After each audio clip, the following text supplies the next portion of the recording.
The colour journey is about us making sure that we make film photography for everyone.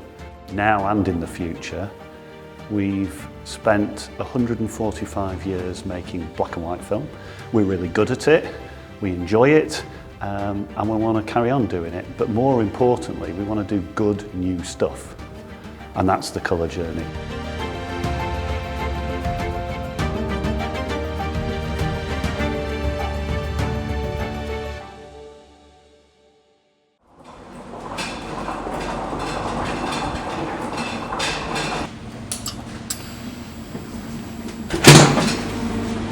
If we'd have started to make colour film like we make our black and white film, I think we'd probably still be in the lab.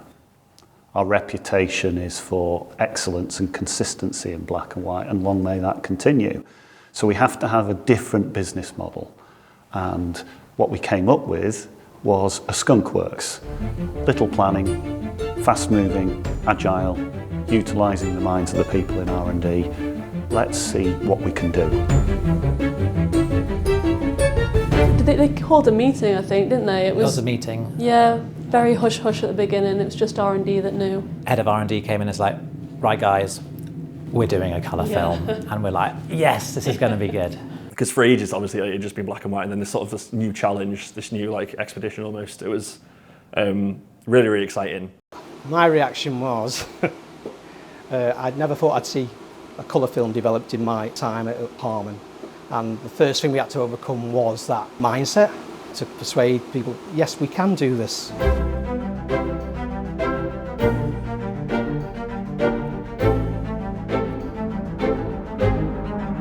We're now having to think about more layers, different constructs, different assemblies, and how best that we could formulate that and assemble it.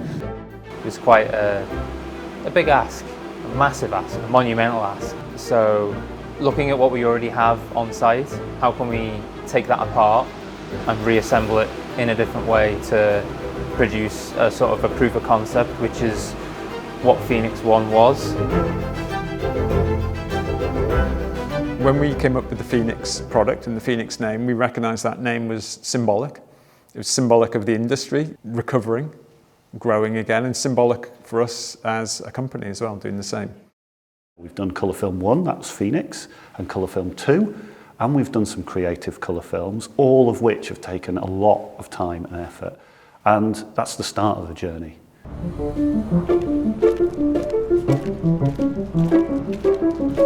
We're at M14 melting, and we're about to check out the formulations for an upcoming colour film.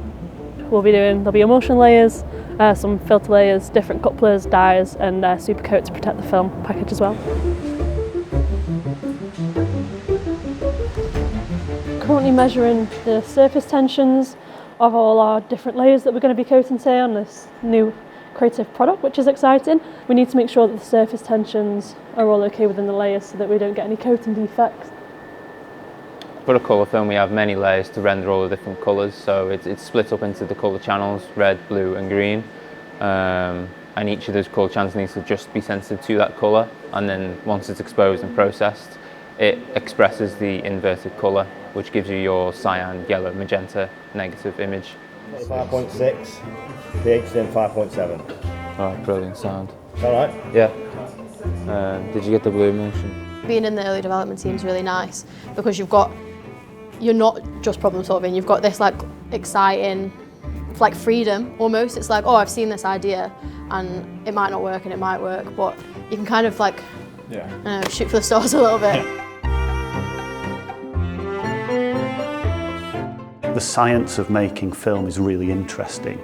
The crystallography, the physics of drying, the physics of colour science, the chemistry of making couplers. We've gone out of our way to bring out exceptional people in their fields. So some of the guys that we have working in R&D in particular are already experts. They've done their PhD in the kind of science that we were looking for before they arrived. I think the science is really cool, you know, physics, you've got magnets, you've got explosions, you've got plasma, you've got lasers. I just wanted to study that, so I did that at uni, then did my PhD in quantum mechanics and magnets, and then kind of got a job here. So, you know, photography, optics, there's a lot of physics involved, so it's yeah, it's a really exciting place to work. I think it's nice to be in kind of a fun science job. Yeah. A lot of science jobs aren't that fun. I don't know why we did chemistry, but they're not all that fun.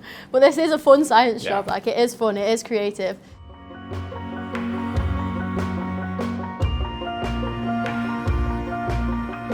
Making colour film is hard. We know this because making black and white film is hard. There's a big difference between black and white and colour film. For a black and white film, there's a lot fewer layers and it's very heavily silver driven in terms of getting the image. When we're talking about a colour film, there's a lot more chemicals involved because we have to get the various layers of colour that we need. Our emulsions for colour film are nothing like we've done before. Everything that we do, every layer that we put on, every new model of film that we do is new from the ground up. There are no recipes for what we're creating. It's all coming out of the minds of the people in R&D as we speak.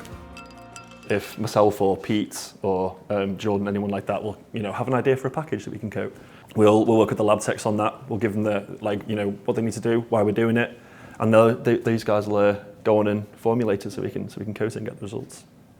In my lab, I'll formulate the whole package, then wheel it down on a trolley to the pilot coating machine, and then we coat it in there in the dark. Usually it's very dark. And yeah, then the results get sent around and see if it works or not. She's underselling it, she's an absolute machine. She formulated a whole colour assembly in one afternoon once.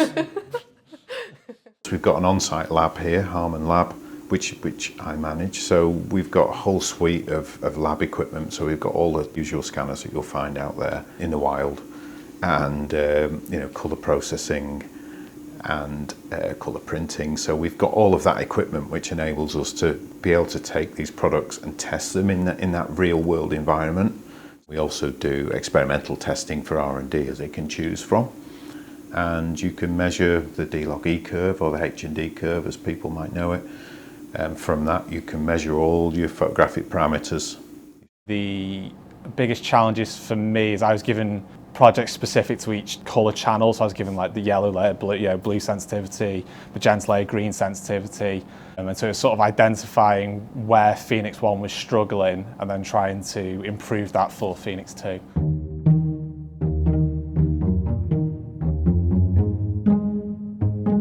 So if you're looking at Phoenix, we would describe it as an experimental film. It's very creative, so it's very bold in its colours, quite high contrast. And it was our first shot at this, so yeah, we were very proud of it, but we knew there was areas to improve. Delighted Phoenix 2 significantly improved, but it's still not where we ultimately want to be. How are we making so far? We're getting there. We're getting there. Speed's coming up. We're not there yet, but every year we get closer and closer. And keep going until we get there. Quality is absolutely key to this journey. We've got to develop products that have that level of consistency and repeatability. We do tend to look through some of the message boards, and sometimes we see all those hate comments. I know who you are. But sometimes we will see things where they'll say things like, oh, this thing, it just doesn't work, like the halation's really bad, or the sharpness isn't there, or like the red balance isn't there, and it's kind of like a satisfying moment going, I'm working on that right now, we'll see who's laughing. You want to reply to people like, it's coming. Yeah. We're working on it. This is a really dynamic journey. It changes all the time. It's an opportunity for you to feed back. We are genuinely listening. We've got a lot of free rein, and we're sort of able to take this anywhere we want to go. We've started making our own emulsions, our own assembly, and we can sort of make any film that we want to get. All we need is some time to get there. This is an opportunity at the very beginning of our journey to help shape what the films of the future are going to look like. Long term, where do we want the brand to be? Where do we want the products to be? We want to be with a full range of products. Full range of speeds, potentially different sectors of the market, different approaches. So we could, as an example, have a very creative range. We could have quite a mass market range. As a brand, we want to be different. We want to be a little bit alternative, a little bit out there. Yeah, we're really excited about what's going to be going into the next HARMAN colour film. There's a few things that just missed the deadline for Phoenix 2 that are now been improved and are ready to go. And another year of R&D means we've got more ideas. We're hoping to see improvements in halation, colour reproduction, sharpness. I think we'll see granularity. We can see a few things, and potentially speed. There's obviously new stuff in the pipeline. How much detail I can go into is up to Matt giving me daggers behind the camera. But there's some pretty exciting stuff happening behind the scenes that's going to be, kicking about soon. So some very experimental stuff coming soon. Totally. Yeah. And I'm very excited for it. So it's going to shock people. Yeah. One of the things that makes it really interesting for an R&D chemist or physicist working for us is that spin-off technology. The things that they work out as they're making the colour film that could make for interesting and exciting creative films. So changing some of the layers, what happens if you switch the red and the blue layer around, or if you put a different coupler in this layer or whatnot, what's that going to look like? Harman Red was kind of the first of those kind of creative films that's related to the Phoenix product. And I think that gives the team scope to be expressive themselves, but it also gives our customers something new in the industry. We know that these experimental and creative films are not going to be for everyone. They can be quite niche, but we're hoping that some people can go out and have fun with them, because at the end of the day, the money that is being invested through those products are getting pumped back into our mainline colour film that we're hoping can become a mass market product.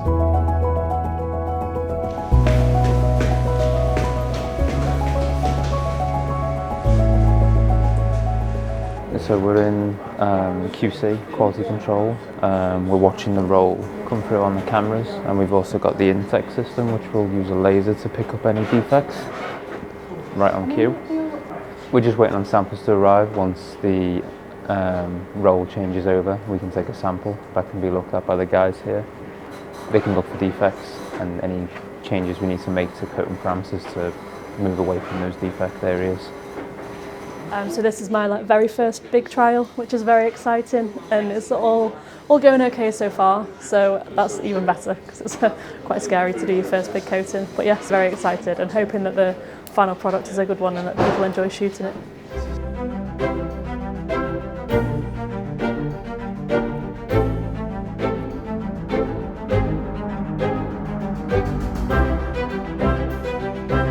As we progress on our colour journey, obviously we're anticipating our volumes will grow. And we realise we can't have a long-term plan if we rely on equipment in our factory that was built in 1980. We've got to have a factory that looks like it was suitable for the 21st century. So we have invested quite significantly in our production lines. And one of our most significant investments to date is a multi-million-pound investment in our finishing line. And that's everything to do with the film being cut, slit, spooled and cassetted, which now looks like a state-of-the-art film line. Behind me is CMU2, which was one of our larger investments. This was to manufacture a film cassette. What you see around me here is the new equipment. It's our brand new finishing line where we spool all of our films and convert them into the 35mm cassettes and carton up and ready for shipping for global distribution. So this has been probably a 12-month journey for us to go from literally what was a pile of spare parts to a machine that we've built up and running on site at the moment. These machines cannot be bought. We've had to design them, get them manufactured, put them together, so they really are bespoke. So it's very exciting, huge amount of time and effort gone into that, and really, we call our engineers magicians for what they've achieved. It's 21st century, it uses robotics, it has a very complex control system, and it looks every inch the kind of film manufacturing line you'd expect for a modern day forward-looking company. This has been challenging at times, it has been fun at times. Obviously, as an engineering project the size of this and the AMCLs, when they're running, you do get a massive sense of achievement that's inside there. Also, when you look round and you look at everybody else that works for the business, you think, I'm securing their jobs for the future. This actually gives somebody hope that analogue film is going to be around for the next 10, 20, 30 years going forward. fact, we've invested so significantly that if we ran this hard, we believed we could cover most, if not all, of the world's demand for 135 films. So it's a rather large investment. We're very excited about it, but it also reflects the ambition of the company. And that doesn't have to just be with our products. We want to be a worldwide centre of excellence for film. It's a significant investment, and we wouldn't have done it if we didn't think that we were in it for the long term. We're looking after our customers. We're ensuring that their hobby, their passion is secure, and we'll keep making film. And we're one of the only companies in the world that are making it from end to end, from making the R&D to the emulsion, to the coating, to the finishing, to the supply chain. And that's been a significant investment, both in kit and people and process.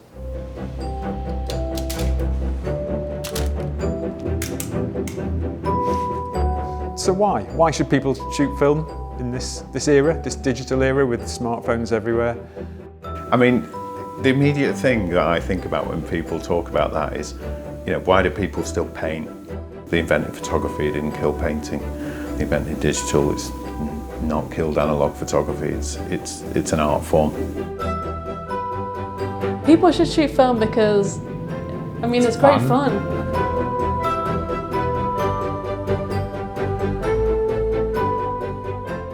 I'm like addicted to my phone. I'm always on my phone. I just think it's so easy to take like 100 photos of the exact same thing. And I think there's something nice about having to purposefully get out a camera and take a photo of something. It feels like a different kind of memory than something that's just like one of 100 different photos. There's, you know, no worse feeling than shooting a roll and getting them back and they're all terrible and you're really excited about them. But there's also no better feeling than, you know, getting a picture and wasn't one you really thought of, but it turns out absolutely amazing. You see how much sort of love there is for film in the community, and just being able to keep that alive and keep the history of the company alive as well is really great. You don't have to shoot film to work here, but it helps. I've got two Minolta 35mm, I've got a Yashica D, and I've got my favourite camera, my Mamiya RB67. I think Josie's the person to ask about this because she's an incredible gig photographer. Thank you. Yeah, I got really into taking film photos of gigs when I started here. This place gave me a job, but it also gave me a hobby. My gran pulled this out. It was my granddad's, so late inheritance, the Olympus OM10. I have a Canon EOS 100. I've got two Cocker Spaniels, so I always take lots of photographs of them. I'm told regularly by my wife that I'm quite abstract. She just says I'm a photographer of walls. I do enjoy taking photographs. I do have a couple of old cameras, and it was quite interesting to start at Harman and get that opportunity again to dust the cameras off and take some pictures. I use a Canon EOS system because of the quick lenses, because I really love shooting live music on film. I don't do photography at all. I used to take a lot of like architecture ones or street photography. And then started doing some portrait stuff. I mostly shoot when I go on holiday, so I like to take my camera along because, like, yes, I take 1,000 photos on my phone, but it's nice to have like a couple of rolls of real photos as well. But it's also a bit what we use the term busman's holiday in the UK, you know, where you take your job on holiday with you. Quite often I will have a bag of our films, sometimes experimental stuff. It's great because you're the first person in the world to be shooting that film, but sometimes I annoy people, especially family, because I'm stopping to take pictures and they're all, you know, like, what are you doing? Are you working? Yeah, I am actually, you know.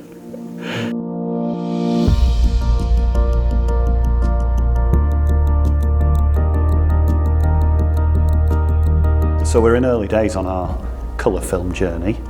The aim is to keep making interesting products, things that will get better and better. This will take time.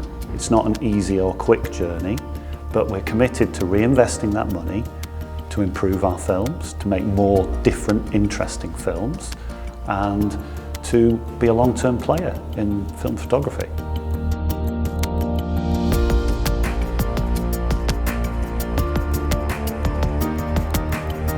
People should stick with us on this colour journey, because we are on a journey of continuous improvement, and it's only going to get better and better.